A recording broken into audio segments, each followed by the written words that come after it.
mute symbol. There we go. All right, you're on. Good evening. Welcome to the Town of Norfolk Board of Health meeting, July 27th, 2021. In accordance with the provisions of Mass General Law, Chapter 30A, Section 20, notice is hereby given that we are meeting at this moment in time. Additional public access to this meeting shall be done by a Zoom online video conferencing. This application allows viewers to view the meeting and provide comments during allocated windows, as outlined in our board's public comment policy. To join, follow the web link or call the dial-in number listed below. And please be advised this meeting will be audio and video recorded for future rebroadcast by Norfolk Community Television. So here we go with our meeting this evening. Apparently we have no public hearings scheduled and we have no appointments to appoint. So the thing on the agenda is to review and approve our meeting minutes from June 22nd. I had sent a couple of minor corrections by earlier today. Which I made, and I don't think Cheryl was at that meeting. I was not, so I need to step There's back. still, so the next meeting still says scheduled for Tuesday, June 22nd, the last line. Yeah, I didn't change it, and I had already made your packets, but I changed it on the final draft. Okay.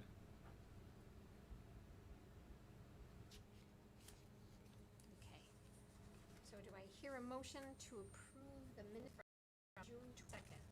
I'll make a motion to approve the meeting minutes from June 22nd, 2021. I need to abstain because I wasn't Yep. at the meeting. Oh, well, all right, then I second the motion. All in favor? Aye. Aye. Okay, so we have reviewed and approved our meeting minutes from June 22nd. All right, moving on to our new and old business. New business, we're going to discuss the Metacomet Health Alliance update. We had some interesting emails going by from Janine Murphy. Janine is the regional senior public health nurse for the town of Rentham, and she was planning on putting together a health and wellness vendor fair at both the Rentham and Norfolk senior centers. She was planning on bringing together nutritionist and dietitian, some pre-diabetes information, senior advisor, massage therapist for chair massaging. I'm not a senior, but maybe I thought that was a great idea. The veterans agent, so all these different things she was putting together. So that was really terrific. And then she was also putting together an Ask the Nurse. Right, so they've got, on Wednesdays from 9 to 4, at the Norfolk Senior Center, they have a program, Ask the Nurse. So, which is great. So Norfolk has 15 hours of dedicated time, for things like blood pressure and or glucose monitoring, medication management, educational programs.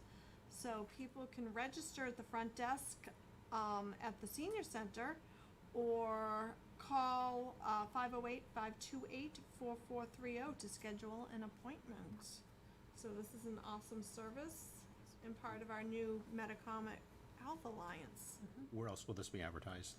Just on the town's website? So we will be advertising. I don't believe it's been advertised just yet, but because the program's just getting going. So, but we are going to start advertising that on the town website, which also gets pushed out to our town Facebook page, and I was also going to advertise it on the Norfolk Community Facebook page and our Medical Reserve Corps Facebook page. Okay. She had And also, I'm sorry. I'm sure that the senior center is also putting it in their Silverset Gazette monthly newsletter and advertising it at the senior center. So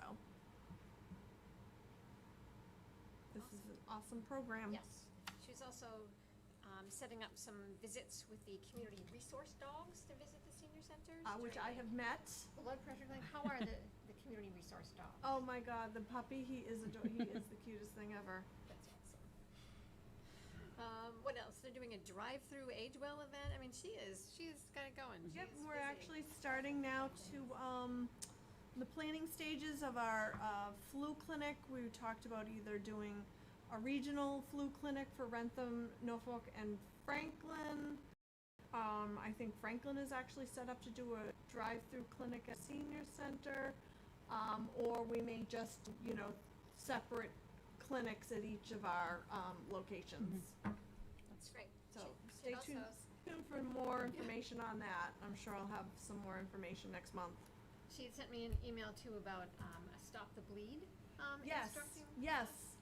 So she had noticed when she was at the senior center, I had gotten Stop the Bleed kits from Region 4A, and I located them at senior center, the town hall, each of the town buildings. And we had talked before COVID about holding some Stop the Bleed training classes for the employees. We know what happened. COVID happened. None of that happened. So she saw them at the senior center and asked me about them, and I told her that we had thought about it. So she was Yes. reaching out to Region 4A, and I did mention that you Yes. were certified. Yes. So am I. I'm also a Stop the Bleed instructor. Okay. Awesome. Well, Yep. then we will work together on Yes. that. So that would be fantastic. Yeah. I'll Okay. reach out Yep. to Roberta and see if we can borrow some of the stuff. Right. And see if Okay. anybody else wants to find Sounds some good. instructors. We'll do that and Yep. see if we can set up a few maybe a couple of trainings. Okay. So thank you both. Apparently also, the town of Rentham is advertising for a full-time regional health agent for sanitary inspections and enforcement to cover Rentham, Norfolk, and Franklin. I think they had put it out. They'd advertised it once. They got 3 candidates. I don't think they were exactly what they were looking for, so they bumped up the salary a little bit, and I think they have it advertised. So I don't know at the moment if they have had any applicants. So we roll that into Mark Orum's contract. So until we actually hire a health agent to do restaurant inspections and housing code inspections, I approached Mark about extending his FY21 contract, so that he would work on a month basis for us until we have somebody in and during a transition period. And he was very willing to do that. So I actually do have just a contract extension if you are interested or willing to entertain that. We would just need you to take a vote. And then Eileen, I would have you just sign this. And then Mark is, like I said, willing to do that for us, which is great, until we have somebody in place. All right, so we need to take a vote so we probably need a motion to approve the vote to extend Mark Orum's fiscal year 2021 contract professional services to conduct health agent and food establishment inspections on a month-to-month basis with a 1-month notice for termination of the contract. So I'll make a motion to extend Mark Orum's fiscal year 21 contract for professional services to conduct health agent and food establishment inspections on a month-to-month basis with 1 month notice for termination of the contract. Second? All in favor? Aye? Aye. Awesome, and I'll have you Okay. sign that at the end of the meeting. Perfect. Great. Okay, so moving on to our next business, we are going to discuss the Run and Gun Ranch at 123 Seekonk Street noise complaint. So I know that we had a letter from what I would assume is in a butter, Diane McElwee, who was concerned about the noise from the shooting and the music that goes on at the events at the Run and Gun facility. And then we have a response from our animal control officer, Hillary Cohen, stating that she thought that everything was okay and there wasn't much Mrs. McElwee's complaint could do. Is that the feeling that everybody else got at this point? And then there was some other discussion that you kind of Yeah, I mean, my rolled. my knowledge of the property is probably from a slightly different perspective, but also you know, going back 20-plus years, I remember having a conversation with Tom Gilbert about the Walpole Gun Club, because people that built over at Stop River Yes. were complaining, and I can assure you some of the stuff that they were using at 7:30, 8 o'clock at night, that you could feel the percussion at our house, and we're a good 2 miles away. So, you know, I know the conversation never really went anywhere other than acknowledgement that people do have a right to sort of peace and quiet during certain times. And I don't know if the existing operational permit of the operation has been reviewed, or has anybody gone back to revisit things? I mean, has the operation changed? Have the hours changed? The number of people? I know it was a long, drawn out thing, and I'm speaking from memory, not actually having read all the documents. But again, you know, in the email that I had sent, you know, there's, you know, are all the permits in place? And that was a question that, you know, I mean, you checked with the fire department to see about storing ammo. You know, there's other things that this operation should have, because it does have a recreational exemption under 61B. So, you know, but again, you know, I don't know if it's worth revisiting all this stuff and going back, and, you know, do we just start again with noise, or do you start looking at something from a larger perspective of trying to say noise at the property line is X decibels, and then once you go past it, again, this is you know, my experience with doing noise monitoring is for construction sites more than anything else, and as well as having worked on firing ranges as well. And the expectation is that, you know, people will not be disturbed by certain things. That's why they're set remote. And this is not a firing range, but at the same time, you know, using the blanks they do shoot. And as I raised the question of, you know, is there potential to contaminate groundwater? I mean, even though smokeless primers are supposedly clean and green, there's still stuff in them that do accumulate over time. You know, should we ask just for their MSDA sheets to see something that we should, you know, should start regulating as well? It's the noise, but it's also environmental impacts too. So I'm you know, this has a potential to be a lot of stuff that we'd have to be investigating and possibly looking at the past work and seeing if it should be updated or just revisited again.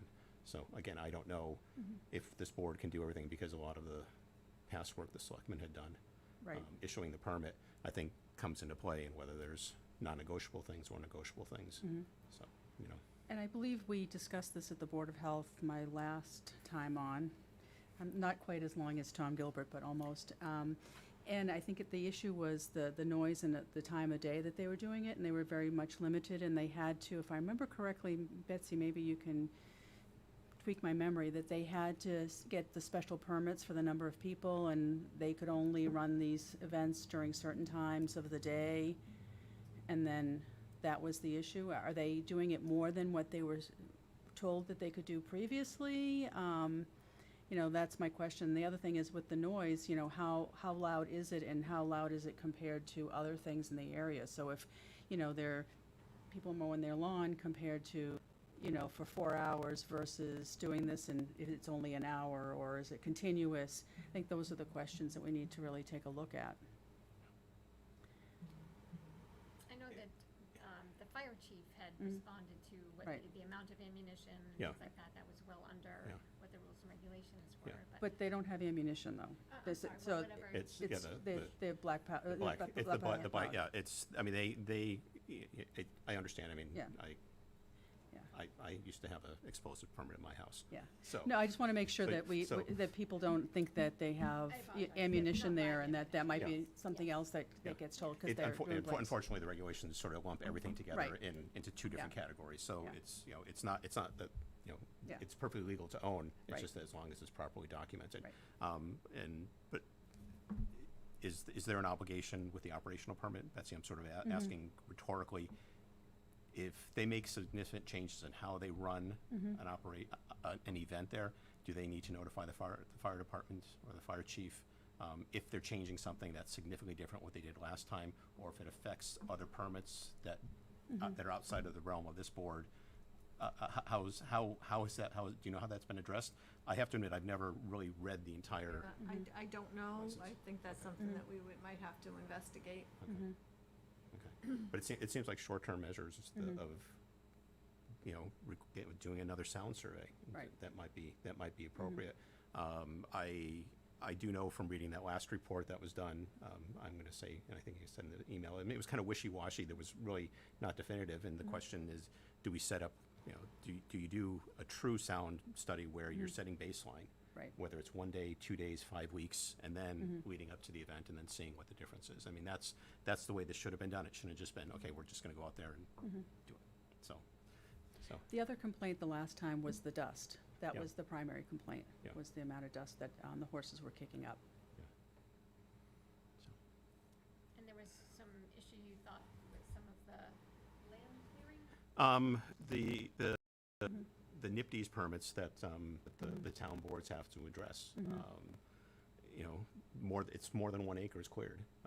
This location was not identified as a 61A, meaning an agricultural exemption, or a 61B recreational exemption, having sat on the Board of Assessors when all this came through. So Right. familiar enough with it. But, more than 1 acre should have been done, and essentially, there's reports, there's post-construction, the dust issue has to, I mean, it's a never-ending thing unless things are completely stabilized. I mean, any construction project, whether it's a subdivision here, has to have these stormwater plans, Right. and it's either weekly inspections or if there's more than half inch of rain, you have to be out there within 24 hours. So that I think that an argument may be said that this is an agricultural operation or a recreational operation, but at the same time, this was long before they made a decision on what the plans were to do stuff. So we're gonna have to go into the weeds on this one to really understand what was done. But as far as I can tell, black and white, you clear more than an acre, and you're stripping it down, you're changing, you're removing vegetation. Bare soil, I mean, you should be filing some sort of erosion control plan, and that wasn't done. And that's there's no exemption or exception for if it's a private landowner or if it's a development. I mean, it's Would that be under zoning or planning or? All of the above, I think. All of the above, yeah. So that's the, I mean, that's something that I don't know, if some agreement may have come down, some understanding may have come down. Again, Right. would have to, I'm looking at you. I mean, I don't know if the planning board would had received any correspondence. I mean, this is going back, 5-6 years now. Yeah. So, I don't know how far, do you want to start turning over and kicking tires? I don't know. That's stirring up trouble, so So, not a problem for me. yeah, but again, if it can be addressed by simply implementing programs and stuff like that, Right. And best management practices, I mean, that's essentially how the program works is, and then once the project is done, you final, it's a final closure. But again, if the things have been done, counter to what you're supposed to do, Right. that's another story, and I don't think we have the ability to really do much other than sort of look where we are right now and see what problems are right now. So this is not an easy one. Believe me, I haven't lost sleep over it, but at the same time, it's it's one of those things that we should we probably should start thinking about if it ever comes up again.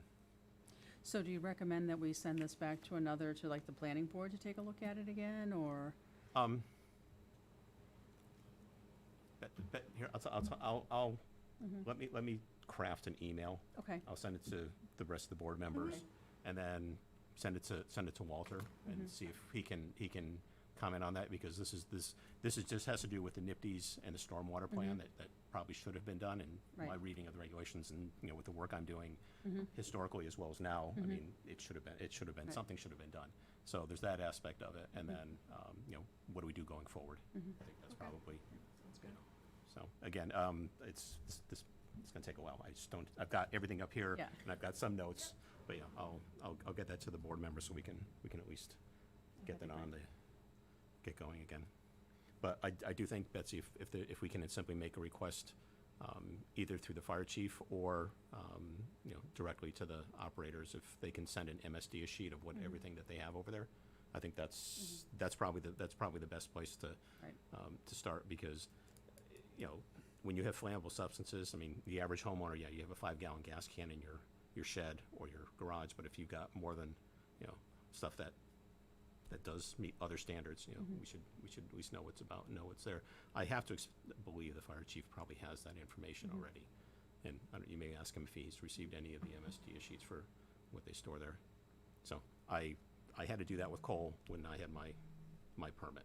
So, and I had to do it annually, and believe me, I only had less than 20 pounds of material. So, All right, well, we can work Okay. on that. okay. Thank you. All right, our next piece of business is the application for a 10-day emergency beaver permit from MCI Norfolk. Hi, Wade. Hey, Wade. Oh, Good can't evening. hear I you. appreciate the, There you go. There you go. oh, you can't hear me? They just turned it up so we can hear you now. Okay, can you hear me now? You're on the big Excellent. screen, Wade. Yes, I know. I thought it was really great being able to go virtual. And then when I walked in the room and saw the size of that picture, that screen on it, I said, oh no. So I don't know. I guess it's okay. You guys gotta look at me, so. But again, thank you very much for allowing me to go virtual. It's really nice. And this is the first time I've ever done this type of virtual versus in person. So this is kind of interesting. Well, this is new for us too, so Yeah. we Well, I just- appreciate you being our guinea pig. Yeah, I would just say maybe have a smaller screen. Just for, it's pretty scary. Cheryl and I were actually discussing this is the first time we've met in person. Right, we've been on the committee over a year. I came back. It's the first time I actually met Eileen in person. Yep. Wow. All right. Well, I'm the one going to business here. I'm the one that looked at the application for the beaver 10-day emergency beaver request, and it came into town July 14th, and it came from Jeffrey Quick. He's the director of the Division of Resource Management from the Department of Correction on Maple Street here in town. And I looked at his application, and what his complaint was beaver activity caused blockage at the drainage culverts and also impacting some roads. And in his application, he gave me a picture, which is kind of something like, it's like 3,000 feet above the earth, so I couldn't really see what was going on. So I contacted, and also he had a letter too, describing his request for some help. So I gave him a call and I said, hey Jeff, I can't see the locations of where your beaver problems are, and if you could help me out. And since it's restricted land, typically I would go to the site, take a look at it, and make a determination. But since it's restricted land, we decided that he could send me some pictures through the email. So he did, and the water plant, the chief of the water plant, Howard Asen, A-S-N-E-S, sent me 5 pictures, and the pictures showed me some waterways, and there was no flooding at all being done in these waterways. And he also emailed saying hello, and he said attach our photos of the 5 areas as requested. He said it looks like there are no large debris blocking anything, and water is flowing at this time. Gale areas is almost completely drained even after the recent heavy rains. Since we put grates in front of the culverts, the beaver has been unsuccessful in blocking the flow. However, he's still in the area. And then he has his contact. So looking at the pictures and then reading what the water supervisor wrote, I didn't really see a threat to human health and safety. And that's one thing about the 10-day emergency permit is that local boards of health have enormous say in eliminating beavers. And the 10-day permit would be if you have a threat to human life or safety. And that's dealing with like flooding of wellheads, flooding yards, maybe getting to recreational areas. And there's nine different situations that the state states that the boards of health could recognize and call it an emergency.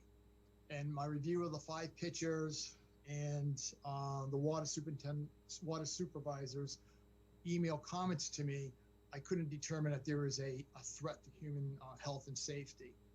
So I wrote back to both of them, Mr. Quick and Mr. Asens, And I said, thank you for the pictures. For the Board of Health to sign the emergency permit, there would be a public health need for the beavers to be removed or their dams altered. Knowing that they are present does not qualify for an emergency permit. The areas of concerns are currently flowing and no negative beaver influence. So at this time, no action is needed. And I said, hiring a certified trapper in trapping season may be a solution to maintain beaver population living within the prison's property. And if the situation changes, don't hesitate to contact the Board of Health office for assistance. And the trapping season is from November 1st to April 15th. And they could actually hire someone to thin out the beaver population or to control it. But typically in the town, when I get a beaver call, where Betsy tells me someone is reporting a beaver nuisance, I go out there and I make it determine if it's a threat to human health and safety. And sometimes it is, and sometimes it's not.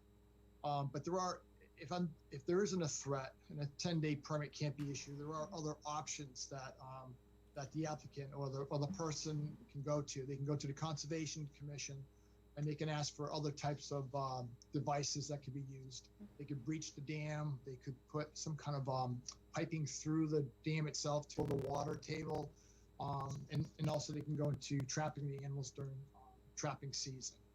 So I haven't heard back from them. My email was last Wednesday, the 21st, and I haven't heard back from them. So that's the current update on the 10-day emergency beaver permit from the prison. Have any questions?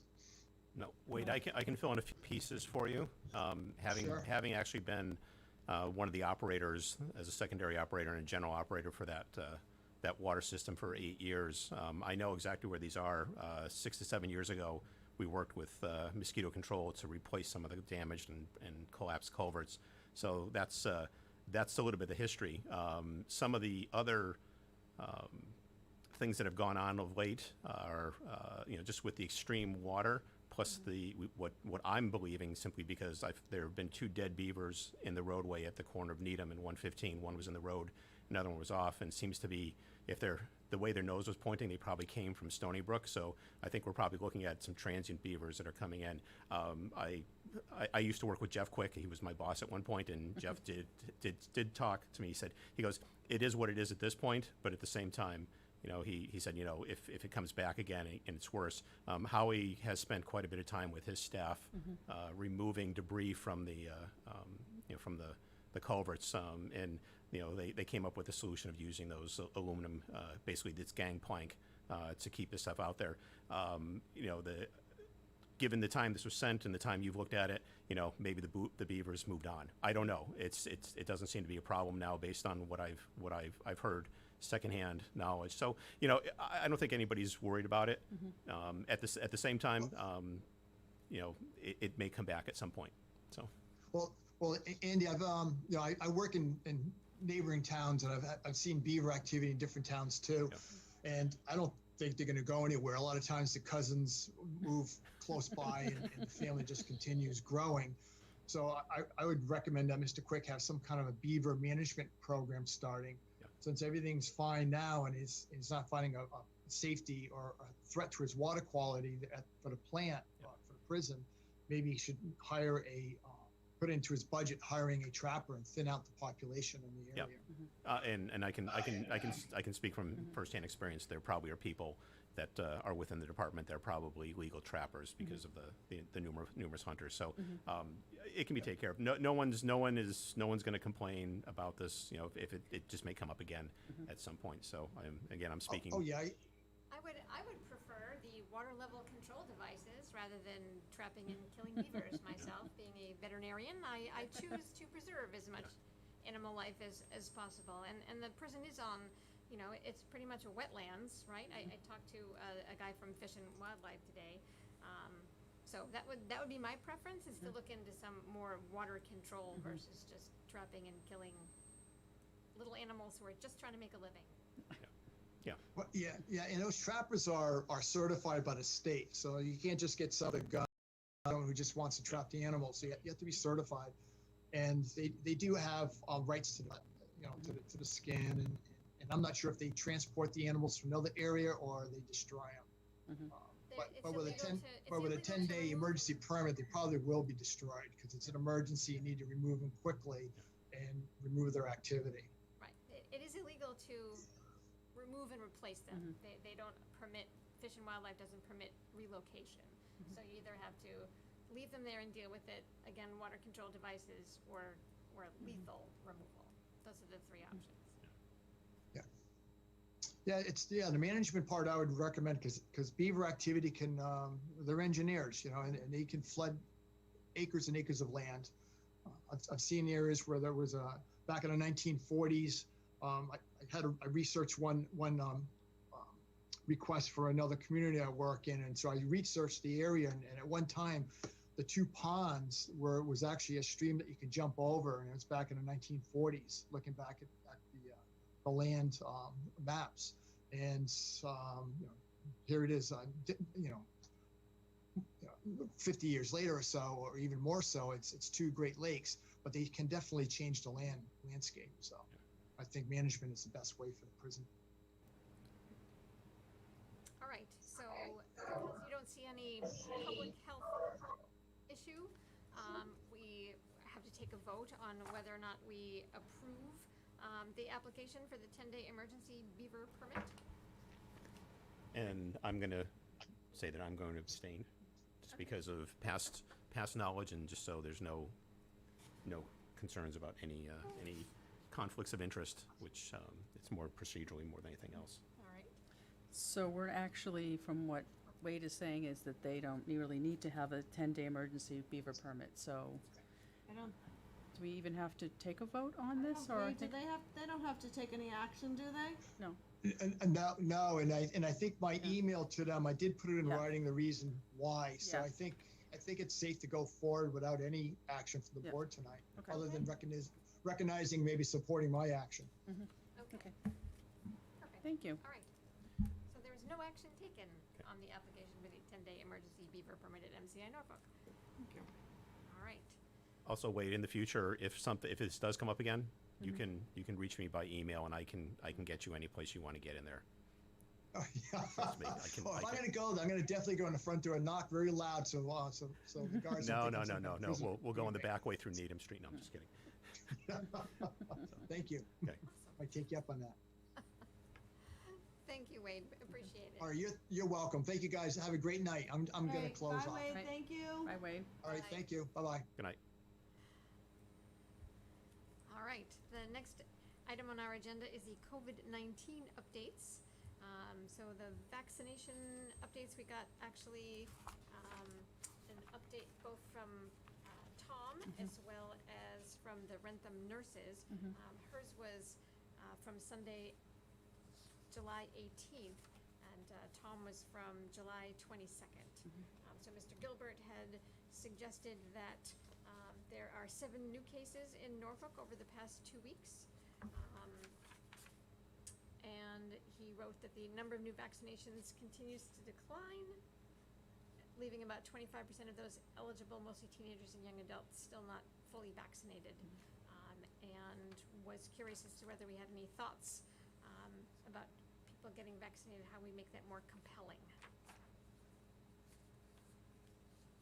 That was Tom Gilbert's update from his research, which was only one greater than the Janine Murphy, the regional senior public health nurse. There was a couple days. I think hers was a couple days less, so Yeah.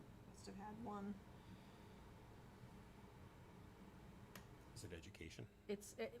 I think this education reminding people, but, you have individuals who have chosen not to be vaccinated, and I think it's just, we keep putting stuff out there saying, you need to be vaccinated. The state, you could have been put into a drawing to win $1 million this Thursday. That's I the did first it. one, yes. I signed up.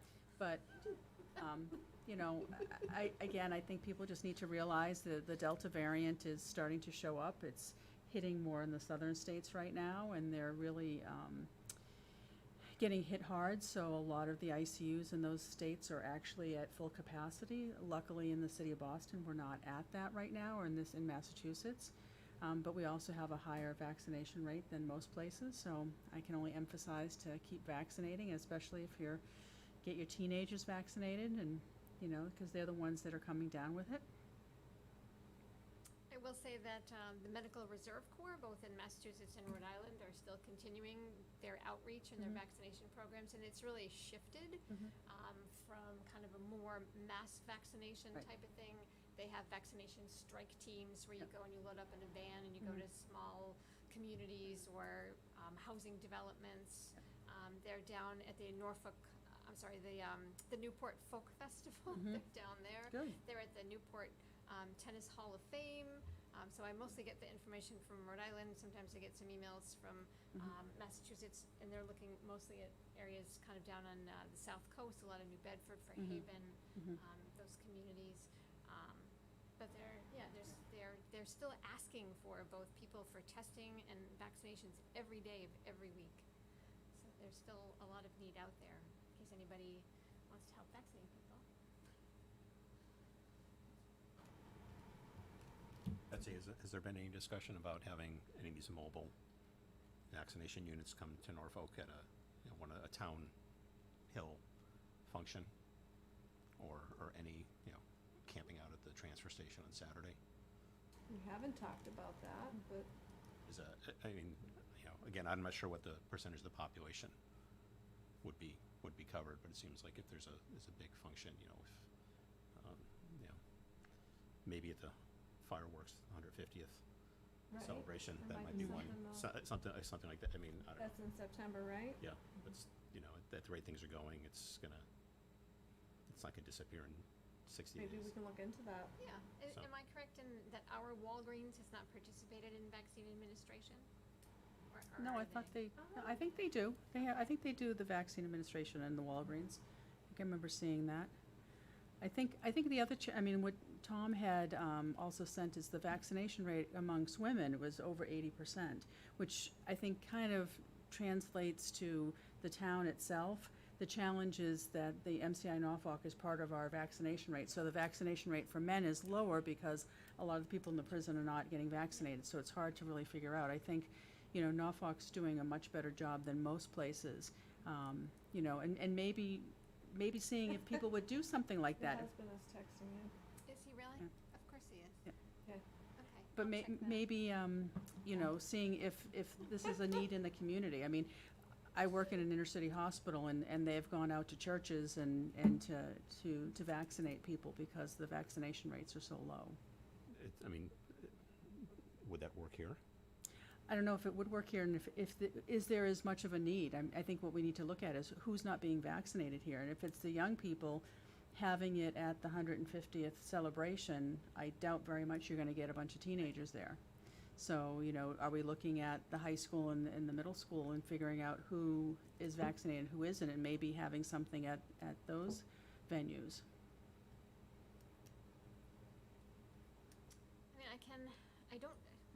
I can probably check with the people who run the Rhode Island Medical Reserve Corps seem to be really accessible via email or phone. I can certainly give them a call, and I don't know who's running the Massachusetts program. They seem to be a little bit above my pay grade, but these Yeah. people doing Rhode Island are really very personable, right in there.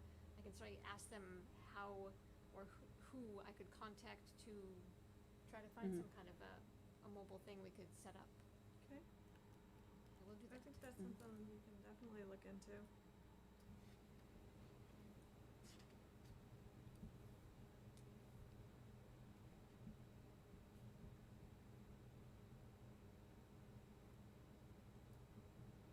My Zoom is telling me it's gonna shut off in 1 minute. Oh dear, okay, I guess we have to talk fast. So- Any other COVID-19 related business? Donna, I know you're on Zoom. Oh. If, Yeah. oh, She's gone. Our she's free gone. Zoom meeting has ended. But it shouldn't be. It's Supposed to be the 40 town's- minutes. The town, Oh. Yeah, but the it's town not pay the town's bill? Zoom. It's not a personal. Nope, you just did free for 40 minutes and that's why it just shut off. Yeah, but it shouldn't be because we pay for it. So I don't know if something needs to be updated. So if anybody's watching and was on Zoom, my apologies. Maybe try starting. I'm gonna try starting it again. Did text me. Thanks, hon. Anyway, he wrote, "Is it due to access? Can you take the vaccines to the people?"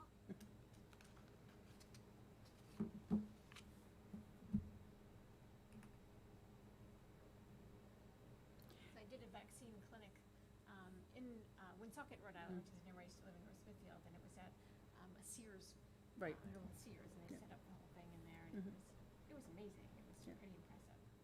Well, I think in this area, we had it at the stadium, so we had really good access, and that's the issue. The people in the inner cities didn't have that access. They had it at the Heinz, but if you're living in Roxbury, to get to the Right. Heinz is challenging. And I know that the Reggie Lewis Track Center had been set up to do vaccinations, but that seemed to have been a little bit of a discombobulated, and it just never seemed to take off. And I think they seemed to close it like within a month or two. Yeah. Yeah. Well, I think a lot of times people, there was a lot of issues with the vaccines and in that community, not feeling comfortable, getting it. I know we had one of our physicians, Dr. Thea James, talk about how she was uncomfortable, but she got the vaccine, and then working with a bunch of the ministers and the local communities in the churches, and brought the vaccine to the churches so that people would feel comfortable. Maybe talk to the Rentham nurses too, to see if they've got any suggestions Yep. or, Yeah, That's a good see if they idea, were, too. I'll ask Janine. yeah. Yeah, all right. We can trade out Stop the Bleed for kind of a mobile vaccine. yeah. We can work on Stop the Bleed over the winter too. Yep. And if people are really desperate for someone to vaccinate, just let me know. All right. Hey, they let me do it. Really? Rhode Island was right up there, so went to my little training session. Although I did have someone ask me some human health related question, and I looked at them and said, I am not a human health professional. I didn't identify myself as a veterinarian because I wasn't sure that they might get off the chair and run screaming. But I did tell them I was not a human health professional. And they accepted that and moved on. That's good. At least you didn't grab them by the scruff of the neck to give them their injection, so you're all set. I thought I would be a little more weirded out by doing people, but it didn't bother me at all. So are we continuing, or are you trying to log back in? No, I'm back on. Okay, I'm good.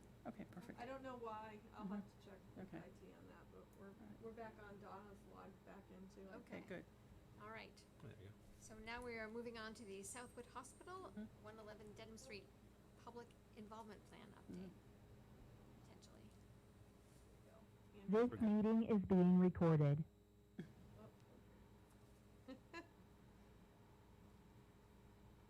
Oh, I can give you a quick update.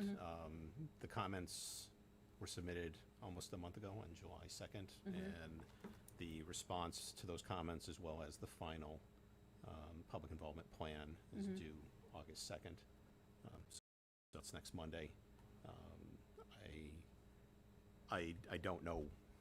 I don't know what's going to happen, because I don't know if you had a chance to read the comments. I did see the response from the planning board comments to Betsy Whitney, and it seems like they were kind of blown away by the let's just say the volume as well as the content. I don't know if you had a chance to read it through. I mean, I know there's a lot of fact checking took place. Yep. So there's nothing that's questioning. It's simply the past work that was done out there was simply a stall tactic until they could find a buyer, and Yep. that's what it is. But there also are other areas too, and I know that some people they've been finding some crazy pictures of from the 50s and 60s that's now heavy wooded areas. Right. So it's going to be interesting to see what happens. But I also know that the town submitted a grant through the Metropolitan Area Planning Commission to look at that area as well. Again, I don't know where that's going to go to. I know that had been done 20 years ago with they were looking at the Route 1A corridor all the way from Walpole Center down to Rentham, and they identified certain pieces of property along there, and Southwood Hospital, as well as the current ball fields in Walpole, were also included in those. And for just your interest, 20 years ago, I did a bunch of investigations on that piece of property, and that would have been a 500 unit 40B if Jane Swift had her way. So I had to write two reports because there was a lot of dumping over there from the neighbors more than anything else, and then just limitations to develop the property, and it just never went anywhere because there was such an uproar in the town. But again, this is Walpole, so but yeah, so this is where we are right now. So Okay. Great. And then we were looking for the Buckley Buckley Mann Mann. property update from the EPA correspondence. Let Andy take that one. did you All right. did you happen to read the report? It was like 118 pages. Yeah, it's all, it's, yeah, no. I It was started all, skimming. it was all lab data and the QAQC stuff. Yeah. Right, you print that off. There was no summary. yeah, that's, Other than the yeah. site determination. Right. Yeah, the first report was lacking, and this one is just as lacking as that one. I did go through the information, and I do know the town submitted, Rich McCarthy submitted with a consultant's, a technical assistance grant for the property as well. Correct. Trying to make heads or tails of it. Some of the issues over at Southwood are the same thing that's at Buckley and Mann, where there's just a lot of unknowns and they just Right. don't know. I mean, the high points are from the first time the EPA sampled to the second time they sampled, did they properly delineate the hot spots they hit? I mean, the big thing was this AeroCore 1268. It's a PCB, and they found it at 300 parts per million, and then they sampled again in that area, and it's 5. And I mean, typically, if you have a hot spot, you tend to ring Right. it, and then you go down Yeah. to a certain depth to see if you can find it. That methodology is kind of keeps, it's making me scratch my head, but at the same time, AeroCore 1268 is not a very common PCB.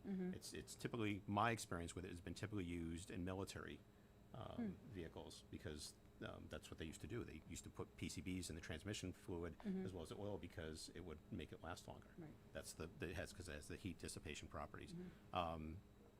Previously, I also found AeroCore 1254, which is typically a transformer or machinery-related lubricants that are high heat. So some of this makes sense, but the 1268, it's where did it come from? That's a good question. So, yeah, do we know? So in terms of what was present before, in terms of what they were performing Right. on the property, No. and then kind of how things petered out and ended, I mean, was there potentially any illegal dumping going on in that site? Actually, one of the 1990 era reports Camp Dresser McKee had done said there's no reason to believe that PCB contamination would be present at the site based on the type of manufacturing operations and support systems. I mean, that's what they said. But the thing is, they never tested for it, so Right. they discounted it. So there's a lot of stuff. Under the mass contingency plan, and you realize we're dealing with two different standards here. The EPA has their own standards, and the mass contingency plan has their own standards. Under the MCP, if you detect 1 part per million of PCBs, that's a reportable condition to the state. If that's the case, then any residential homes within 500 feet of that point suggest either an imminent hazard or a critical exposure pathway that something has to be done. Well, the EPA doesn't look at that way. So there's a little bit of, I'll call it, compartmentalizing that has to be done Right. to figure out who's going to be responsible for what action here. And the EPA's marching orders simply are, if they find a problem that's a risk that exceeds their standards, then they would do what they call risk reduction. So that means either cap, fence, signage, dig some stuff out. So yeah, so there's I didn't realize there had been so much digging there before. What, 315 tons Oh, yeah. of material Yeah. had been Yep. removed? That's impressive. that's nothing. What they left there, I mean, it's it covers 4 acres of petroleum contaminated material that's buried. And 315 tons didn't touch that. So that's You'd have to- 285 yards. Okay. So that's wow. a 20-yard dump truck. So it's 21 Wow, trucks. no kidding. Yeah. It sounds so much bigger. Yeah, no, yeah, it's not a lot, and just so you know, the current regulations, the mass contingency plan would not allow that to happen. Because at that time, they were thinking, let's deal with it on site, treat it, solidify it, do something with it, because they were looking for cost-saving measures, but that was 20-plus years ago now. Right. they realize that the errors are the way, so they kind of have to, either reassess that or figure out if what's going to happen. But again, the cost to remove material has come down significantly. That was one of the reasons why they did what they did. But again, it just didn't quite work in their favor. Other things, there's this carbonizer area, if you've read the reports. Yeah. This seems to be an area that's, it's just a mystery as to what's there. Based on what I understand how that worked, they burn things, they'd be leaching stuff out, they'd flip it over, turn it around, bring some more material in, clean the material in to shore up so they could drive in there. But yeah, this is a mystery, and everything that EPA has done to date has been very shallow, less than 3 feet, sometimes 6 inches to the most part, 18 inches. They haven't gone down deep enough. There were a couple monitoring wells in that area, but again, it's 1 or 2 data points that literally is, that's the size of the sample they're looking at for an area that covers, potentially several acres.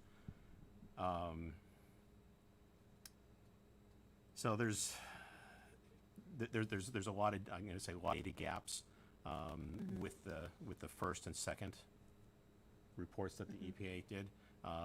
And the one, my biggest criticism of the EPA report that they did now is what they did is they simply just did transects across certain areas and sampled at defined depths without using any sort of guide of the previous data to think, well, maybe if you put a point here, maybe you should put another one 10 feet away from here, but they just did these grids. I went on the walkthrough when they sampled the second time back in March, and the folks from the PIP were there, and they pointed out where they should be sampling things, and it seems like they just chose not to listen. So again, where this is going, I don't know. I mean, I know that the current owners who are still the responsible parties are still assuming they have their financial inability statement intact, but that expired in February, which has to be renewed annually. So again, there's a lot of other areas in this site that really haven't been adequately looked at either. So it's not a case of just addressing the areas outside the buildings. I mean, underneath the buildings did have floor drains, so you can see those, and where did the floor drains go? It's never discussed in any of the reports. So it's this happens. I'm not gonna say this is unique to Norfolk, but it happens, and you have to develop these plans to make sure you can assess it properly. So that's about it. I guess stay tuned and see what happens. And So is it still under state auspices at this point? yeah, it is. Yeah. So the EPA and DEP are supposedly going to be working collaboratively together, but again, I haven't seen anything other than the EPA is generating data and sending it to the state. So there's, believe me, I've got other points here. As you can tell, it's 2 pages long of points, but I'm not, we don't need to spend the whole night here. But these are the high points that we need to look at and sort of keep track of. So that's all I've got. I guess wait until the technical assistance grant comes in. I do know the grant would not be used to necessarily define or collect samples. It would be more to sort of develop a strategy to get it cleaned up, or closure, or work towards closure. So that's that's some limitations, and I believe, if I saw correctly, that the town is going to kick in some money as well. I don't know the answer to that. The grant's $15,000, and the town was going to kick in some money too. So which they should. They should. So, but anyways, so that's all I have. I think the next meeting we'll hopefully see what happens with Southwood. Yeah. And where that's going to go. Interesting. Well, thank you for that. Thank you. I mean, it's really, it's interesting because it's just kind of like where'd all this stuff come from? If it wasn't there to begin with, what was happening when nobody was paying attention, apparently? I mean, the history is pretty complicated. I mean, Yeah. it's well over 100 years old. And, I mean, so is Southwood at this point. Yeah. So, but again, things that have happened out of Buckley and Mann, as they change processes and realized the reason why the state got involved actually was a clean water violation. It had nothing to do with dumping or anything like that. They had a the process lagoons, and it was discharging into the Mill River. Yep. That's how it started. So, I don't know if Donna or Eric had any questions? I don't see any raised hands on the Zoom, okay. All right, well, we are done with all our business this evening unless we have any unanticipated new business.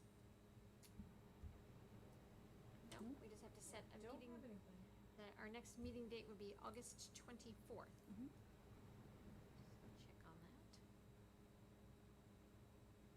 All right, I have it in my calendar. Perfect. All right, so if we have no unanticipated new business and no input from our people who have joined us remotely, is there a motion to adjourn the July 27th, 2021 Board of Health meeting? I make a motion to adjourn the July 27th, 2021 Board of Health meeting. second? All in favor? Aye. Aye.